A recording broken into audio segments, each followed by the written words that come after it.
How easy is it to get up in the morning when you know you're not doing all that it takes? It's not very easy at all.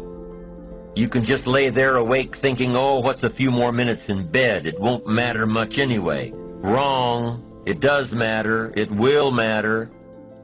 Now, how easy is it to get up in the morning when you're pouring it on, doing the best you can, anxious to get going, make progress toward your dreams? It's a whole different story.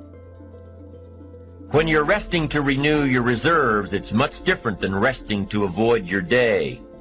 When you're psyched up and excited for your life, when you're excited for what you've planned to accomplish for the day, it's amazing. You'll wake up before the alarm clock even tries to startle you awake. Your successes fuel your ambition.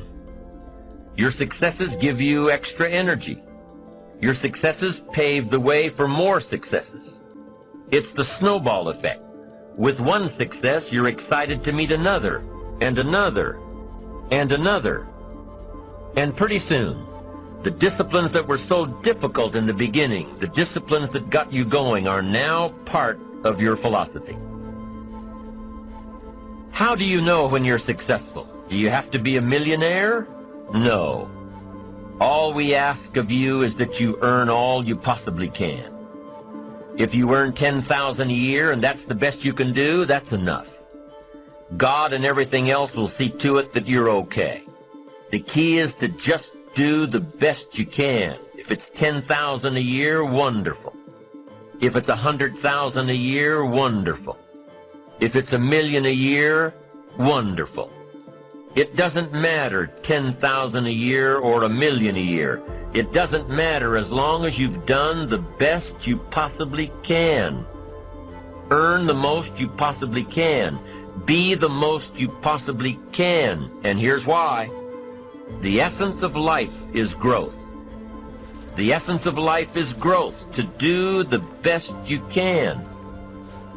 And here's what's interesting. Humans are the only life form that will do less than they possibly can. Humans are the only life form that will settle for less.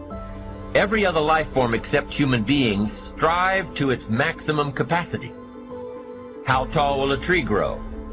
Approximately. As tall as it possibly can. You never heard of a tree growing half as high as it could. No, trees don't grow half. Trees send their roots down as deep as possible, stretch their limbs up as high as possible, produce every leaf possible and every fruit possible. As a matter of fact, you never heard of a human physically growing half. We keep growing until we're done. Now that's a part of life we can't control. It's genetically coded. And that's probably why we keep growing till we're done. Because we can't control that part. It's the rest of our growing that we control. The growing of our minds, the expansion of our minds, that we can control. And that's what tends to get away from us. All life forms inherently strive to their max except human beings. Now, why wouldn't human beings strive to their maximum possibility? Here's why. Because we've been given the dignity of choice. It makes us different than alligators and trees and birds.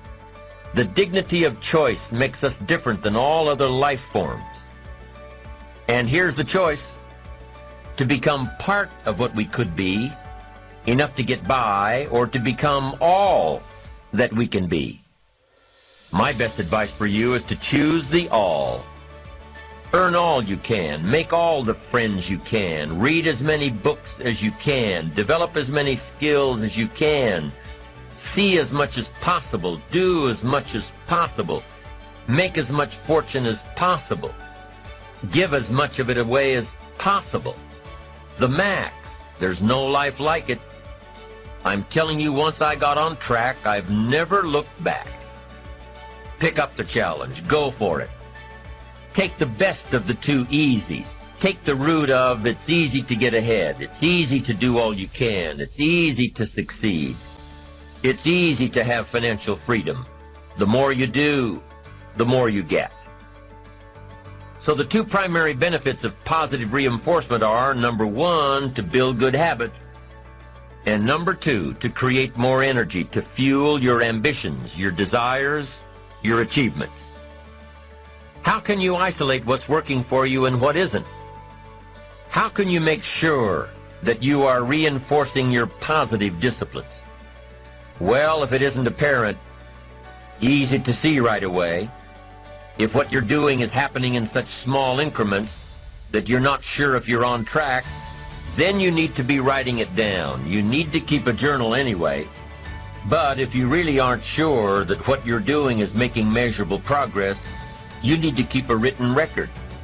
You need to write down everything that may be relevant in your day. What you did, who you saw, what you felt, how it may or may not affect you now and in the future. The best way to track your activities of the day is to write them down. The best way to track your activities of the week is to write them down. The best way to analyze your progress through the year is to have written it down. Why? So you can look back on it. Because by keeping a written record of your life, you will be more accountable. By putting into writing the action steps that you have planned, you will easily see what works and what doesn't.